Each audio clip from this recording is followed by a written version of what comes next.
Halo semuanya, welcome back to my channel dengan saya Dr. Jessica. Nah, banyak banget kan mitos-mitos seputar menstruasi yang beredar di luar sana. Jadi di video kali ini kita akan mereview apa aja mitos-mitos tentang menstruasi itu dan apa faktanya. Oke, simak videonya sampai habis.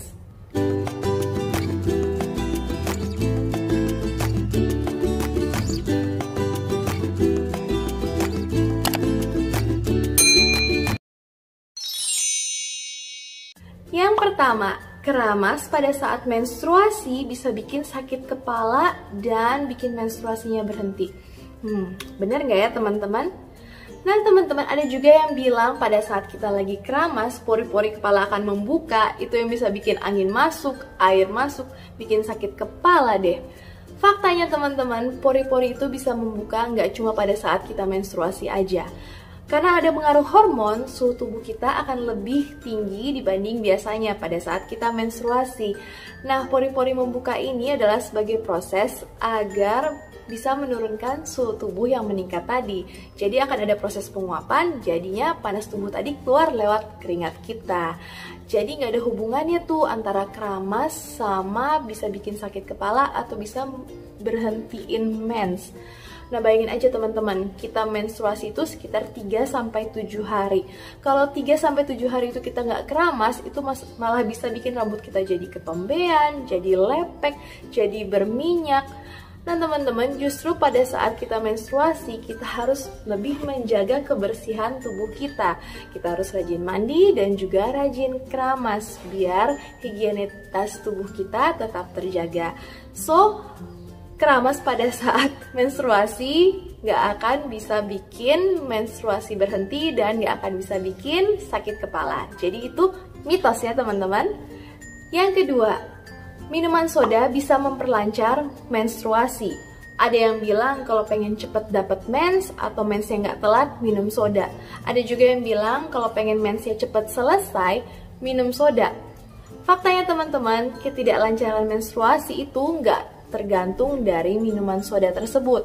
Karena siklus menstruasi kita diatur oleh hormon, dan hormon itu juga dipengaruhi oleh faktor-faktor lain seperti adanya faktor stres, atau adanya penyakit tertentu, adanya konsumsi obat-obatan, ataupun adanya perubahan berat badan yang drastis. Jadi nggak ada hubungannya dengan minuman soda. Justru pada saat menstruasi nggak dianjurkan buat minum soda. Karena minuman soda ini teman-teman, selain dia kalorinya tinggi tapi kurang gizinya, kandungan gulanya juga tinggi banget. Ini justru dapat memicu resiko untuk mendapatkan penyakit seperti diabetes dan juga obesitas. Dan juga dia mengandung kafein. Kafein itu bisa jadi vasokonstriktor. Jadi dia bisa mempersempit pembuluh darah yang bisa menyebabkan nyeri pada perut kita karena adanya penyempitan pembuluh darah pada rahim. So, memperlancar menstruasi dengan soda adalah mitos. Yang ketiga, minum air dingin pada saat menstruasi atau makan makanan yang dingin pada saat menstruasi bisa menyebabkan rahim jadi mengeras dan darah jadi membeku. Nah, faktanya teman-teman, pada saat kita makan ataupun minum air es ataupun makan es krim, itu akan masuk ke saluran pencernaan kita dan tubuh kita memiliki termoregulasi. Jadi dia akan merubah suhu makanan atau minuman tersebut menjadi suhu tubuh kita, jadi suhunya akan disesuaikan. Nah, sedangkan menstruasi itu berhubungan dengan sistem reproduksi wanita kita. Jadi, kedua sistem ini nggak ada hubungannya teman-teman. Makan lewat sistem pencernaan, sedangkan pada saat menstruasi lewat sistem reproduksi wanita. Jadi karena kedua sistem ini nggak ada hubungannya, jadi apapun yang kita makan, misalnya kita makan makanan yang dingin, itu nggak akan ada hubungannya dengan membuat rahim jadi keras, apalagi darah jadi beku. Jadi ini adalah mitos. Yang keempat, tidak boleh olahraga pada saat menstruasi. Nah, kebanyakan dari cewek-cewek kan biasanya males ya untuk berolahraga pada saat menstruasi karena alasannya gak nyaman, bawaannya lelah, capek, atau mungkin mengalami nyeri, jadi malas olahraga. Nah, sebenarnya olahraga pada saat menstruasi itu tidak dilarang, kecuali kalian memiliki nyeri yang hebat atau dysmenorrhea, atau perdarahan yang hebat alias menorrhagia. Nah, olahraga pada saat menstruasi sama sekali nggak dilarang, justru dia ada manfaatnya. Dia dapat melancarkan peredaran darah, dapat mengurangi nyeri haid, dapat meningkatkan energi kalian, dapat juga mencegah kelelahan, dan memperbaiki mood kalian yang biasanya suntuk, yang sumpek karena pengaruh dari hormon pada saat menstruasi. Cuma mungkin yang harus diperhatikan adalah intensitasnya aja. Pada saat menstruasi kalian nggak perlu olahraga yang intensitasnya berat. Ya kurangin aja intensitas olahraganya, intensitas yang lebih ringan. Dan sesuaikan juga dengan kondisi tubuh kalian masing-masing. Dan jangan lupa untuk selalu penuhi kebutuhan cairan kita pada saat menstruasi dan pada saat berolahraga, agar tubuh kita tidak dehidrasi. Jadi tidak boleh olahraga pada saat menstruasi adalah mitos. Yang kelima, menstruasi selalu datang tepat waktu.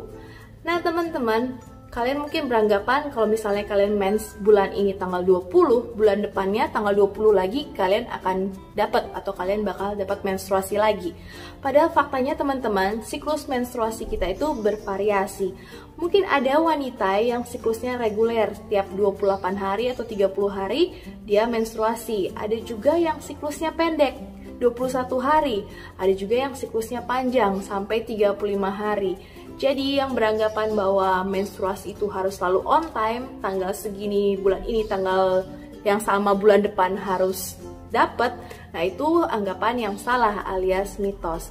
Karena siklus menstruasi kita sangat bervariasi dan dipengaruhi juga oleh hormon tadi dan faktor-faktor yang mempengaruhi hormon tersebut kayak stres, adanya konsumsi obat-obatan, adanya penyakit tertentu, ataupun adanya fluktuasi dari berat badan. Oke? Yang keenam, berhubungan intim pada saat menstruasi tidak akan hamil. Nah teman-teman, bagi kalian yang sudah menikah, berhubungan intim pada saat menstruasi itu mungkin memang harus dibicarakan dengan pasangan kalian masing-masing ya. Karena ini menyangkut soal kehigienisan juga. Dan memang faktanya, hormon endorfin yang dilepaskan pada saat berhubungan dapat membantu sang wanita karena dapat mengurangi nyeri perut, dapat juga memperbaiki mood pada saat menstruasi. Namun, resiko untuk mendapatkan infeksi menular seksual itu lebih tinggi karena pada saat menstruasi, mulut rahim wanita lagi sedang terbuka sehingga itu dapat meningkatkan resiko penularan infeksi. Dan teman-teman, berhubungan intim pada saat menstruasi itu nggak menjamin bahwa nggak bakal hamil juga.